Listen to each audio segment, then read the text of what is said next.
Welcome to another episode of RIA Collective. I'm your host, as always, Charlie Van Derven. We got a great guest today. We talk a lot about trust issues within financial services. Those of you who've listened to past episodes, you've heard me talk about this before, where there's a serious lack of trust in financial services within the United States. And part of what we're trying to accomplish here at RIA Collective is bridge those trust issues by focusing on helping this industry move to an independent place where, of course, when you become an RIA and you don't have those commission biases, it tends to create a true fiduciary relationship with the clients. And most often we're interviewing people who have made that transition to the RIA space, but we're gonna mix things up a little bit today. My guest today is Carmine Cicalese. Did I say it all right? Yeah, Carmen. you did. All right, I Thank got you it, man. for having Carmen's, me. yeah, you got it, man. Carmen's based out of Carlisle, PA, and he is the president and founder of CYBER CIC. We're going to talk about that name a little bit, Carmen, and also the senior partner of digital privacy and protection. And of course, Carm's position in this industry is helping independent advisors protect themselves against potential data breaches and things along those lines, which could probably lend themselves to some of those trust issues, right? There's so much sensitive client data held within these databases that, of course, you got to lock that stuff down.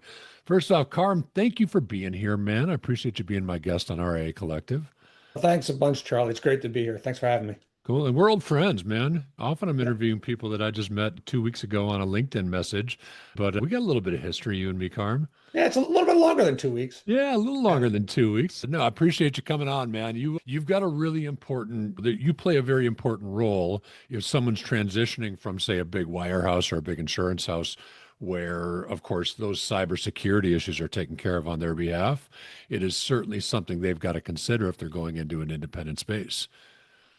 Oh, yeah. And I'll tell you, though, it's very interesting when we meet with those that are moving out from those wirehouses. Yeah, one in particular was just, they were just so excited to not to have to deal with that large bank's platform. And we started explaining to them the things they needed to do. They're like, oh golly, I never thought of all of that. And it was like, Yeah. yeah, surprise, that doesn't go away. There's a reason that platform might seem difficult, but it's that way again for security reasons oftentimes. You told me one time, once upon a time, Carm, you told me that independent advisors actually are at risk than large firms. Oh yeah, because the large firms have the resources and wherewithal to throw at the problem. And let's remember, everybody's operating off of a same fee structure. But the smaller you are, the more you're trying to get up there and get ahead. So anything that you're going to pay is going to come out of pocket. Yeah. And at scale, it costs you more at scale. So it really starts to cut into those fees that you would really want to use to try to improve your profitability, right? So when you look at it from that aspect and the scale and not being able to fix it, that runs into some problems. And they also, a lot of times, is they have to consider two other things, is especially is A, don't use your own devices, don't use personal devices, right? So you're gonna have to pay for your automation out of pocket all the way. And then also you really have to consider the attack surface caused by your clients, because that creates some other liability issues. Yeah, talk about that a little bit. Dive into that because I think there's probably a little mystery there. Yeah. So in my other hat that I wear with digital privacy and protection, we see some real problems that happen with the clients there. One we saw just recently, and this one was, I would consider this one like the worst one I've seen potentially to the wealth manager. And what happened is the adversary went in and bought penny stock on their own. Now we know that we can figure it out from based on what happened. They were able to get into somebody's account, and then they did a trade of purchasing penny stock. Of course, that inflates the price of it. Then they sell theirs, and the client was left with nothing. It was $100,000. Whoa. Yeah. Now think about this. That's not good at the client level. What happens to those RIAs who actually do trading? What happens if someone gets into your trading account? It's going to look like a trade. It's not money leaving. It looks like a legit trade. And that, of course, can be catastrophic, and that can be like endgame. So when you look at it in that light, it's, oh, I really need to take some additional measures there. Yeah, I would say. Now, we've chatted about there is There's, and I'm going to get the terminology wrong, Carm, so you can help me out a little bit, but there's like a compliance acceptable level of Yeah. cybersecurity. But while compliance says it's acceptable, you're of the opinion, or I say opinion, but I'm sure you got a lot to back it up, Yeah. not necessarily acceptable. Yeah. Adequate cyber compliance does not equal strong enough cybersecurity. Okay. Don't be wrong. You have to Okay. do your compliance. You have to do your SEC FINRA compliance. And again, this goes back to the smalls. What are you going to do? A lot of times they have third-party compliance officers, and they rely on them to do that, but they're not necessarily cybersecurity experts. So I'm sure they do their diligence in making sure that you're cyber compliant. But let's look at a couple of examples. Allianz was breached via a Salesforce app just last month, right? They're a huge life insurance company. You're going to sit there and tell me that they weren't compliant, that they Right. didn't pass their certification? I'm sure they did. A little over a year ago, Fidelity was breached through a third party client and that was like the exposure of about 40,000 clients PII, your private identifiable information. You're going to sit there and tell me that Fidelity doesn't have a world-class third-party risk management? I'm sure they do.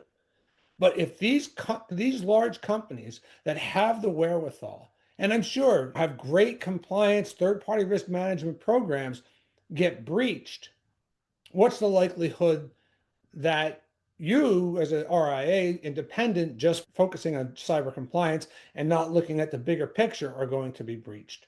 And then you have to ask, am I going to be able to withstand the legal and financial fiduciary obligations that are to come along with that breach? Yeah.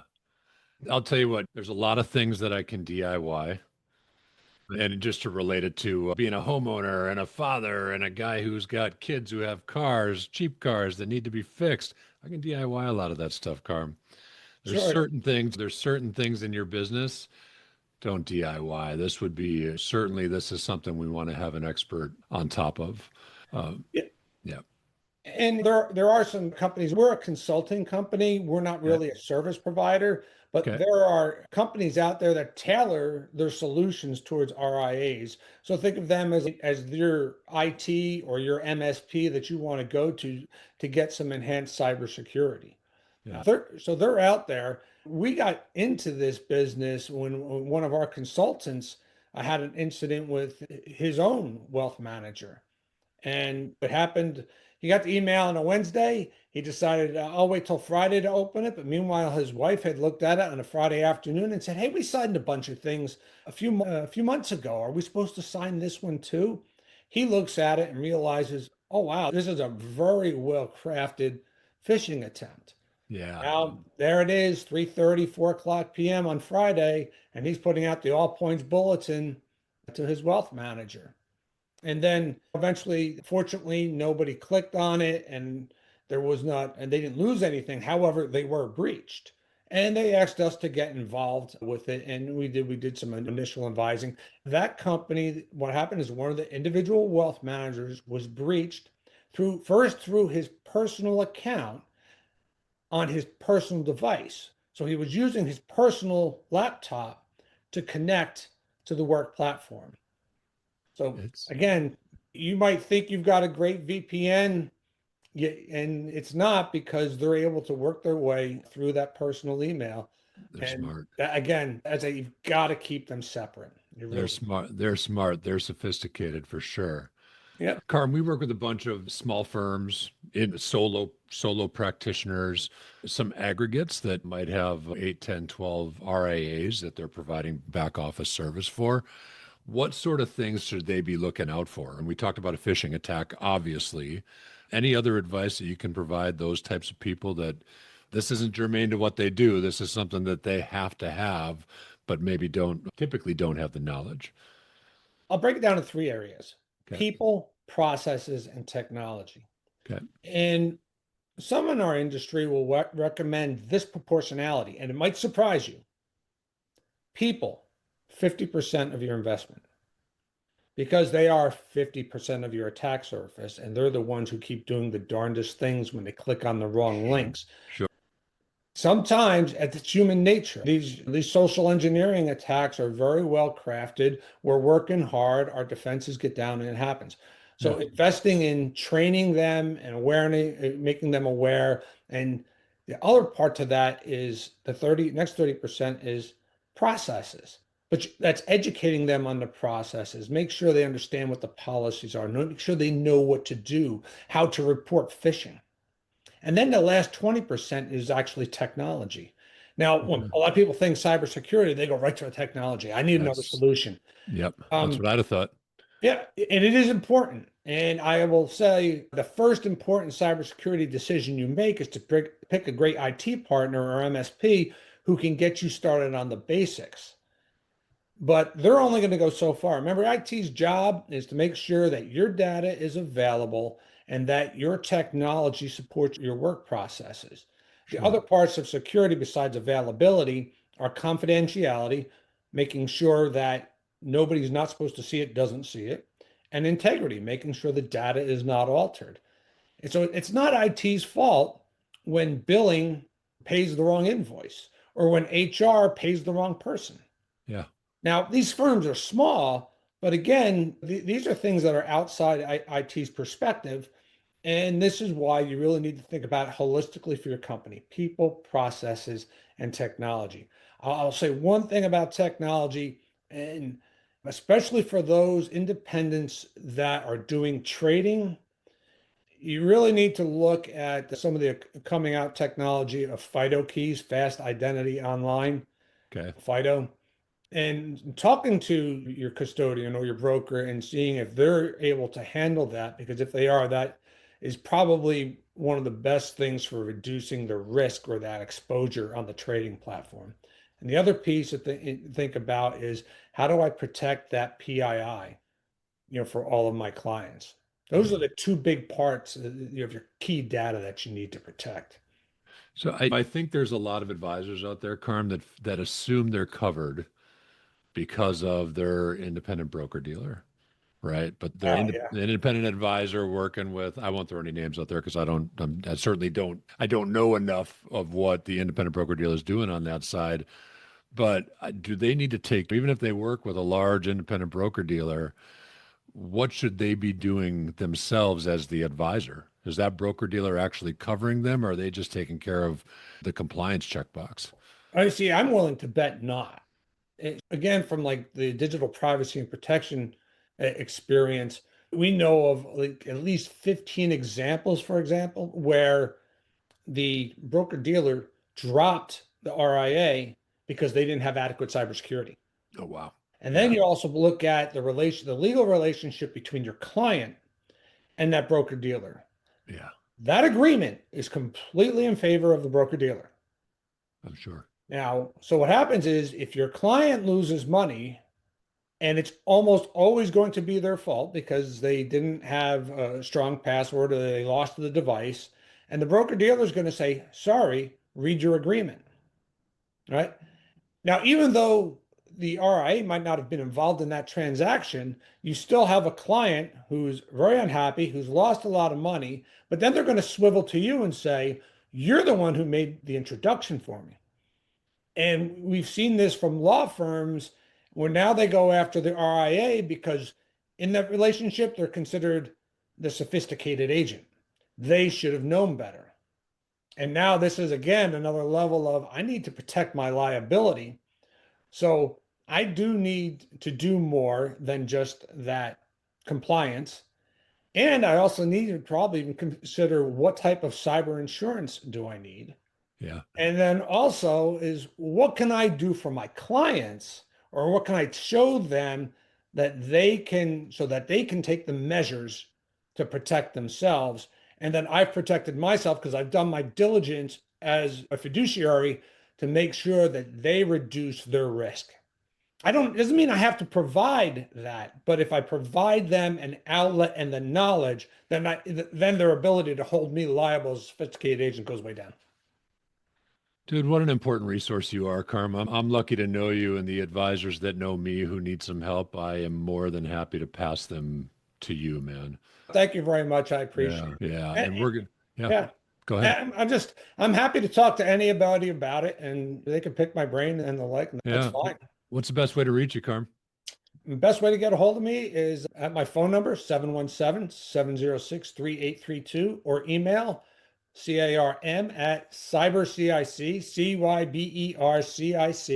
CYBERCIC.com. It is pronounced CyberChick. That's another story if you want me to go there. Let's go over there. Let's go. I am curious. Yeah, okay. So my last name is Cicalese. Growing up in New Jersey, people like to shorten your name down, and Chick was Hey, natural. Chick. Yeah. So it was Yeah. Chick. When I went by Chick for a lot in the service until I was getting reassigned to the Pentagon. And this was around 2012. And at the time, I was like, I don't know how this Chick is going to go over in the Pentagon political correctness, right? Yeah. So I rebranded as Carm. But when I came out, I still have friends who call me Chick. And I went looking for a name, and I like field tested it on LinkedIn. By the way, I am on LinkedIn, and you can also DM me there. Yeah. But when I field tested it, people liked CyberCheck. They liked the logo that we went with, and I dig it. Yeah. and the CIC is again play on my first three letters of my last name.